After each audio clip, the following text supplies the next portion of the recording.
الرحمن الرحیم حدیث نمبر 229 نماز میں قرات کا آغاز الحمدللہ رب العالمین سے کرنا۔ اللہ اکبر۔ سورۃ الفاتحہ۔ حضرت انس بیان کرتے ہیں نبی اکرم صلی اللہ علیہ وآلہ وسلم، حضرت ابوبکر صدیق پاک، حضرت عمر پاک، حضرت عثمان غنی قرات کا آغاز الحمدللہ رب العالمین سے کیا کرتے تھے۔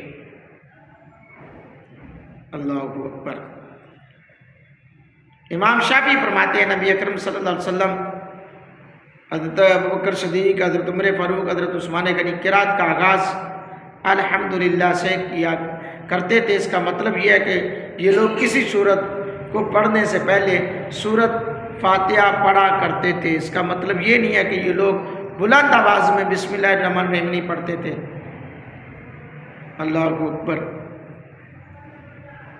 امام شافعی کے نزدیک قرات کا آغاز بسم اللہ سے کیا جاتا تھا، اور قرات بلند آواز میں کی جائے، بسم اللہ کو بھی بلند آواز سے پڑھا جائے۔ اس بات میں تمام فقہاء کا اتفاق ہے کہ بسم اللہ الرحمن الرحیم سورۃ النمل کا تو جز ہے، لیکن اس کے علاوہ ہر سورت کے آغاز میں جو تسمیہ رکھی گئی ہے کیا وہ سورت کا جز ہے یا نہیں، اس بارے میں فقہاء کے مابین اختلاف۔ حضرت امام اعظم ابو حنیفہ کا موقف ہے کہ بسم اللہ الرحمن الرحیم ہر سورت کا جز نہیں ہے بلکہ پورے قرآن کا حصہ اور جز ہے۔ آپ نے حضرت عبداللہ بن عباس رضی اللہ تعالیٰ عنہ کی روایت سے دلیل لی، بسم اللہ الرحمن الرحیم کا نزول صورتوں کے درمیان امتیاز اور فاصلے کی غرض سے ہوا ہے۔ علاوہ ازیں انہوں نے اس مشہور حدیث قدسی سے بھی دلیل لی۔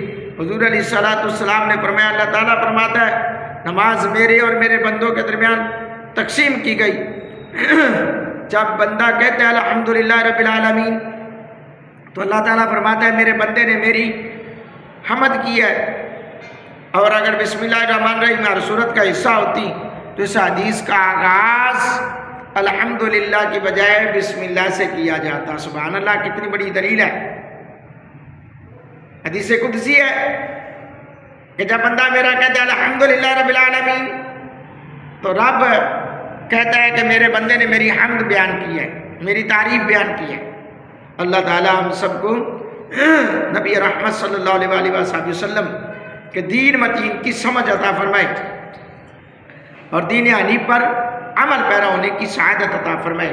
اللہ رب العالمین میری آپ کی، اہل و عیال کی، ابا و اجداد کی، سب کی کامل بخشش فرمائے۔ آمین ثم آمین۔